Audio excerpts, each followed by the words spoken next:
Bimo. Hai Rena. Kamu mau tahu nggak cerita tentang kasih sayang di balik pelangi? Itu cerita apa Rena? Aku tidak tahu kalau ada cerita itu. Kamu mau tahu nggak cerita itu? Aku mau tahu. Yuk kita dengerin cerita dari Kaira. Yuk Rena. Bismillahirrahmanirrahim. Assalamualaikum warahmatullahi wabarakatuh. Perkenalkan, nama saya Kaira Faranisa Azra. Biasa teman-teman boleh panggil saya Kaira. Saya sekolah di MTSS DMP Diniyah Putri Padang Panjang. Di kesempatan kali ini, saya ingin membawa cerita tentang kasih sayang di balik pelangi. Selamat menyaksikan. Di sebuah desa yang tentram dan damai, hiduplah seorang gadis yang bernama Rena. Ia hidup bersama ayah, ibu, dan adik laki-laki yang bernama Bimo. Kehidupan mereka penuh kasih sayang dan selalu saling menjaga. Suatu hari, sang ayah jatuh sakit. Tubuhnya begitu lemah, sehingga ayah tak bisa bekerja di ladang seperti biasanya. Melihat kondisi ayah yang jatuh sakit, ibu harus mengganti peran ayah bekerja di ladang. Sementara Rena menjaga adiknya di rumah. Ketika melihat sang ibu bekerja keras di ladang, Rena berbicara pada adiknya. Bimo, kita harus membantu ibu. Kalau hanya ibu bekerja sendirian di ladang, pasti susah.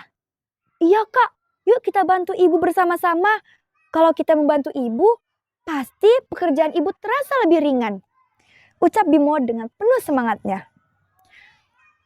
Selesai menyelesaikan pekerjaan di rumah, Rena dan Bimo pergi ke ladang untuk membantu ibu memetik buah dan sayur-sayuran.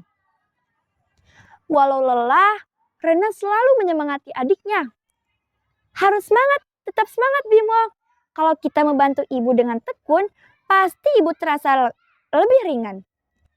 Iya kak, kita harus lebih semangat membantu ibu, ucap Bimo kepada Rena. Hari demi hari berlalu, kondisi ayah pun belum juga lekas sembuh. Melihat itu, Rena merasa sedih. Tetapi Rena tetap berusaha untuk menjadi kuat.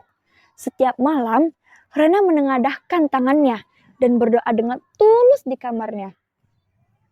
Setelah itu, Rena menyaksikan ada sesuatu yang di kamarnya. Saat hujan deras mengguyur desa, Rena melihat ada sesuatu yang bercahaya di kamarnya. Saat Rena menghampiri jendela tersebut, tiba-tiba muncul seekor burung pelangi yang mendekati Rena. Burung itu berkata kepada Rena, "Halo Rena," ucap burung itu. "Aku adalah peri penjaga desa ini. Aku bisa mendengar doa dan harapanmu," ucap burung itu kepada Rena. Mendengar hal itu, Rena terkejut sekaligus senang. Apakah benar? Aku hanya ingin ayahku sembuh dan keluargaku bisa bahagia lagi seperti biasanya. Lalu burung itu mengeluarkan bulu dari tubuhnya dan memberikan kepada Rena. Gunakan bulu ini agar bisa membuat keluargamu kembali seperti biasanya, ucap burung itu kepada Rena sebelum pergi ke bilik pelangi. Keesokan harinya, Rena merasa semangatnya meningkat. Lalu, ketika ia bertemu dengan Bimo, Rena berbicara kepada Bimo. Bimo, kita harus lebih semangat hari ini. Kita bekerja di ladang dengan tekun ya. Ayo kak, hari ini aku juga semangatnya meningkat. Kita bantu ibu-ibu bersama yuk kak. Setelah Rena dan Bimo menyelesaikan pekerjaannya di rumah, Rena merasa bersyukur saat itu. Terima kasih ya Bimo, sudah membantu pekerjaan kakak dan ibu. Semoga dengan usaha keras kita tadi bisa membuat ayah kembali sehat seperti biasanya. Iya kak, aku senang bisa membantu kakak dan ibu. Semoga ayah cepat lekas sembuh ya kak. Iya Bimo. Hari demi hari berlalu. Kondisi ayah perlahan-lahan mulai membaik. Akhirnya ayah kembali sehat seperti biasanya. Keluarga Rena dan Bimo pun akhirnya bisa menjalani aktivitas seperti biasanya. Mereka menjalani hari-hari dengan penuh semangat dan selalu saling menjaga. Pesan moral dari kasih sayang di balik pelangi adalah keluarga adalah tempat yang penuh kasih sayang dan selalu saling menjaga.